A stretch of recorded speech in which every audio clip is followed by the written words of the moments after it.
Welcome to the Entrepreneur Mindset Podcast, where we are focused on creating good in the world by growing your business. And today we are going to dive into the exciting topic of choosing the right community for your business.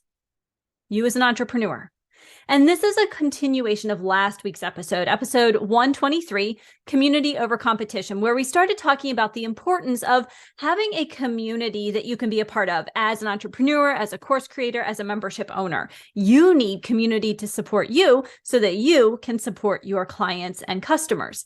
As a quick recap, we covered 3 key benefits of having a community last week, and you'll want to go back to that episode to get more detail, but here's the big picture view. One of the benefits of having a community is helping you to fight the loneliness, the failure, the self-doubt, all those imposter syndrome things that come up when you are a solopreneur. We also talked about a benefit being the fact that you gain access to essential resources and expertise. And the third big benefit is that you are opening yourself up for collaborations, for referrals, and for client opportunities that you may not have had otherwise.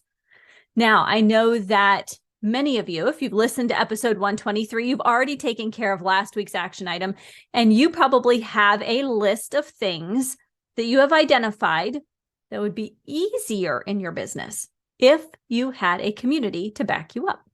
So in this episode, we are going to discuss how you choose the right community for you, where to find it, what to do, how to really start that process, because it is a process, but I want to make it as simple as it can be. So that's where we're headed in today's episode.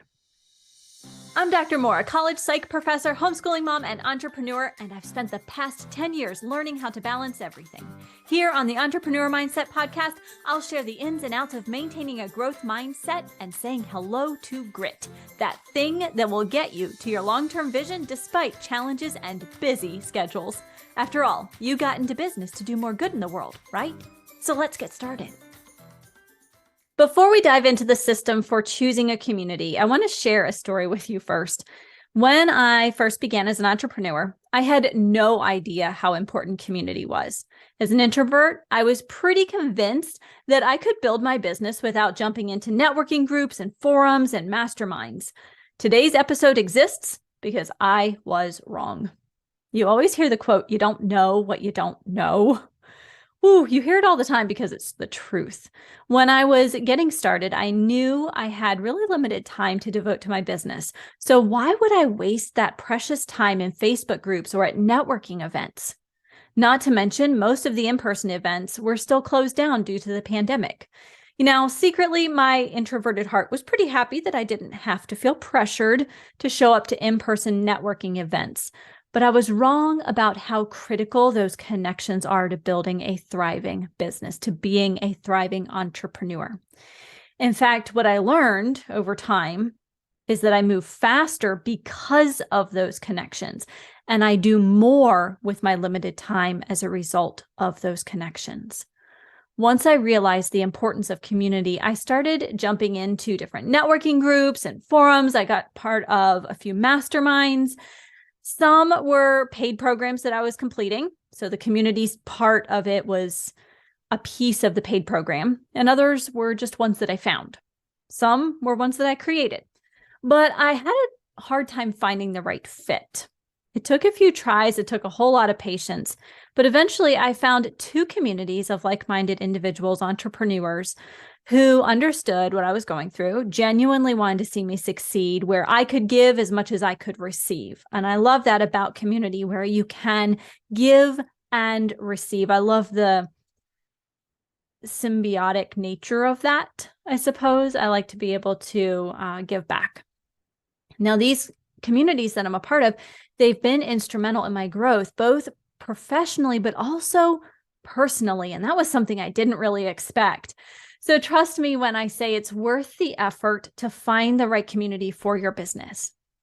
But I want to make this as easy as possible for you. So let's talk about a system for finding and choosing a community of support so that you can get there faster than I did.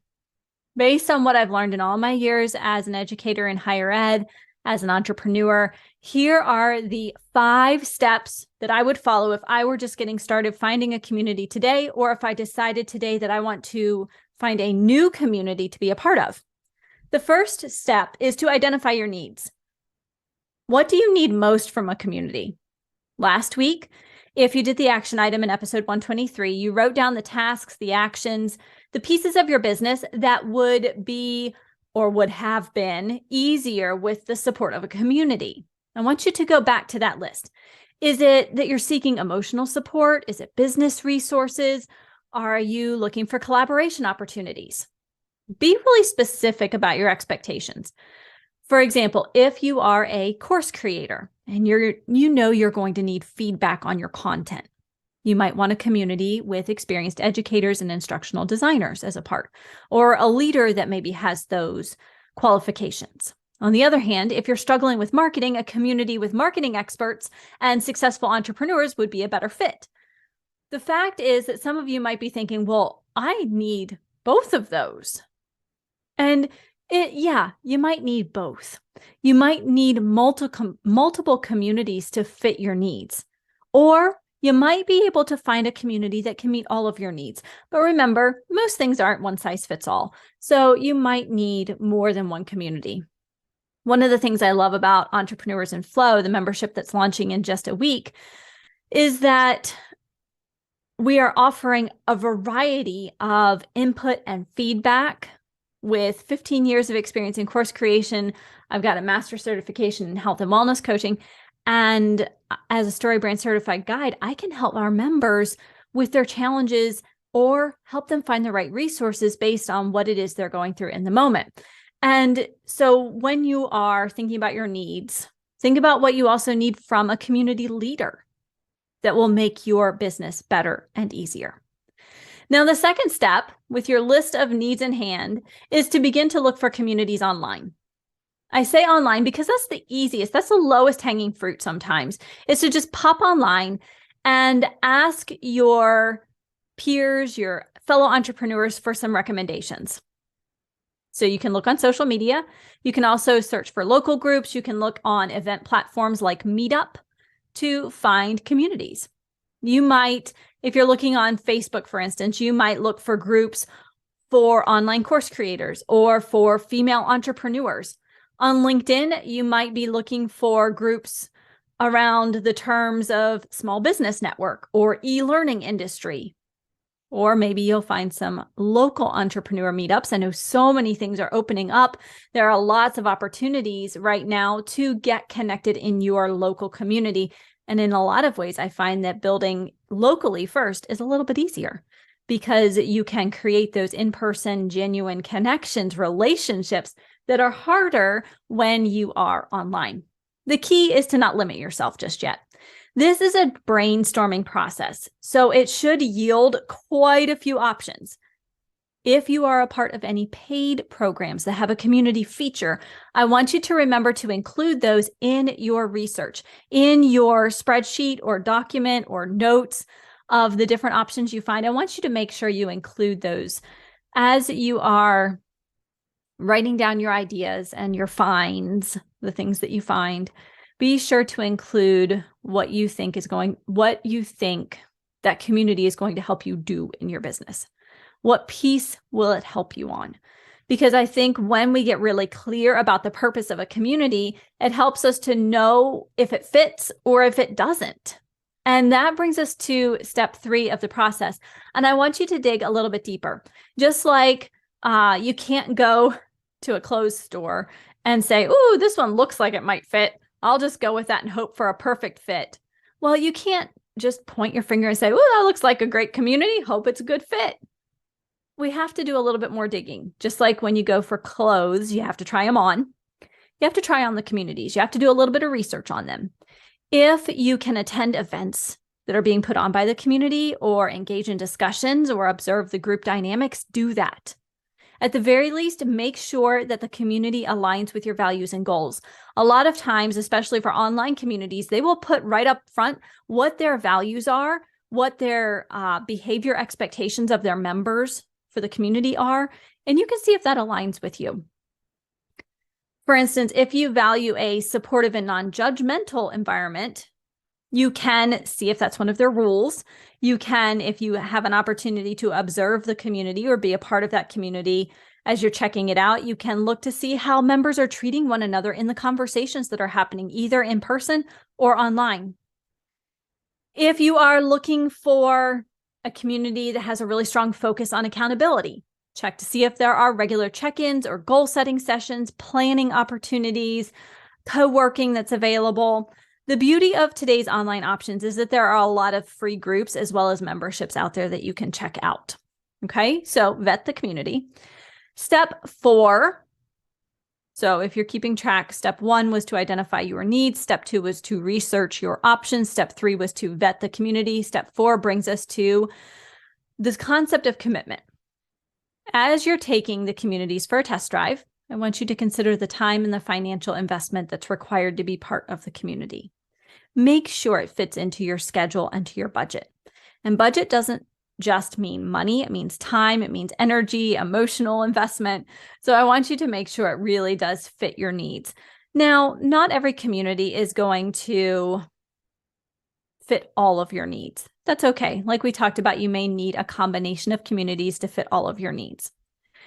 Some communities might have a monthly or annual membership fee, so definitely take into account the finances. For instance, Entrepreneurs in Flow has that annual membership fee. Others require a specific time commitment to participate in events or workshops or group coaching sessions where you're required to be there so many times out of a total number. Make sure that as you're looking at the commitment, when you're evaluating the investment, all forms of the investment that are required, make sure the benefits you gain from the community justify that investment. It's really important that you are aligned wholly with the community that you are encountering, that you are embracing. And when you have found, so step 5, I want you to give it a try. When you've found a community that you've enjoyed observing or researching, maybe you've gotten a little bit of your toes in the water, dipped them in a little bit, go ahead and join the community. Participate actively. This is the part where I'm saying give it a try. Participate actively for a set period, like 3 months. Attend events, contribute to discussions, make an effort to build relationships, but give it time, because just like any new relationship or any new thing, there's a bit of discomfort at the beginning, and then it starts to feel a little bit better. But you got to give it time to get to the it feels a little bit better part. So once you attend those events, you really take part in the discussions, you make an effort to build relationships. If you've given it some time and it still doesn't feel right, or you're not seeing the benefits you expected, don't be afraid to move on. Find a better fit. There's so many options out there. There is one that is right for you. I promise. It might take a little bit of experimentation, just like you might take more than one shirt into the dressing room at the clothing store to just find one that fits right. You might have to test drive. You might have to try on a few communities before you find the one that's right for you. It's essential to find a community that truly supports your growth and helps you achieve your goals. That's what we want at the end of the day. So 5 steps, 5 parts to the system. We have identify your needs, research your options, vet the community, evaluate the commitment, and give it a try. Okay, with that 5-part system in mind for choosing the right community or communities as an entrepreneur, as a business owner, I want you to take action, because these steps are only as good as the action you take to implement them. So your action item for this week is to research potential communities that align with your needs, goals, values, and create a short list of communities to explore. Consider joining one that seems most promising. In fact, if you can, join it, especially if it's free. And then remember that you can always reevaluate and make a change if it doesn't work out. Okay, so this week's action item is to go ahead and research, create a list of potential communities that align with your needs, goals, and values.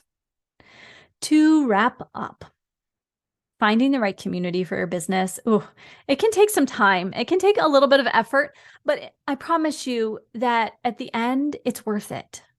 The right community, like we've talked about, it gives you invaluable support. It gives you those resources. It gives you access to opportunities that are going to help you grow personally and professionally.